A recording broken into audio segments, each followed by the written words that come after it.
రాష్ట్రంలో ఆరోగ్యశ్రీని ప్రత్యేక పథకంగా అమలు చేయాలని ప్రభుత్వం భావిస్తుంది. రేషన్ కార్డు ఆర్థిక స్థితితో సంబంధం లేకుండా ప్రజలందరికీ వర్తించేలా ఈ పథకాన్ని విస్తరించాలని నిర్ణయించింది. ఈ నిర్ణయానికి అనుగుణంగా లబ్ధిదారులకు రాజీవ్ ఆరోగ్యశ్రీ పేరుతో కొత్త కార్డులు ఇవ్వాలని యోచిస్తోన్నది. ఈ నేపథ్యంలో లబ్ధిదారుల గుర్తింపు, ఇతర మార్గదర్శకాలపై అధికారులు కసరత్తు చేస్తున్నారు. ప్రైవేట్ ఇన్సూరెన్స్ కంపెనీల తరహాలో ప్రతి కుటుంబాన్ని ఒక యూనిట్ గా తీసుకుని ప్రత్యేక నంబర్ కేటాయించి కార్డులు ఇవ్వాలని నిర్ణయించినట్టు సమాచారం.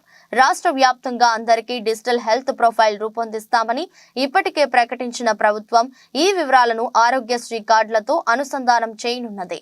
2-3 నెలల్లో ఈ ప్రక్రియ ప్రారంభమయ్యే అవకాశం ఉన్నది. ప్రస్తుతం రాష్ట్రంలో 90 లక్షలకు పైగా తెల్ల రేషన్ కార్డులు ఉన్నాయి. మిగతా వారిలో ప్రభుత్వ ఉద్యోగులు వంటి వారు ఉన్నారు. వారికి కూడా ప్రభుత్వం ప్రత్యేకంగా హెల్త్ స్కీమ్ ను అమలు చేయాల్సి వస్తుంది. దీంతో 90% పైగా జనాభాకు ప్రభుత్వ హెల్త్ స్కీమ్ వర్తిస్తుందని వైద్య శాఖ చెబుతుంది. మిగతా వారిని కవర్ చేసి రేషన్ కార్డుతో లింక్ తీసేస్తే కార్డుల సంఖ్య తగ్గుతుందని భావిస్తున్నట్టు సమాచారం. ఇలా చేస్తే ప్రభుత్వంపై ఏటా దాదాపు 450 కోట్ల మేరకు అదనపు భారం పడుతుందని అంచనా.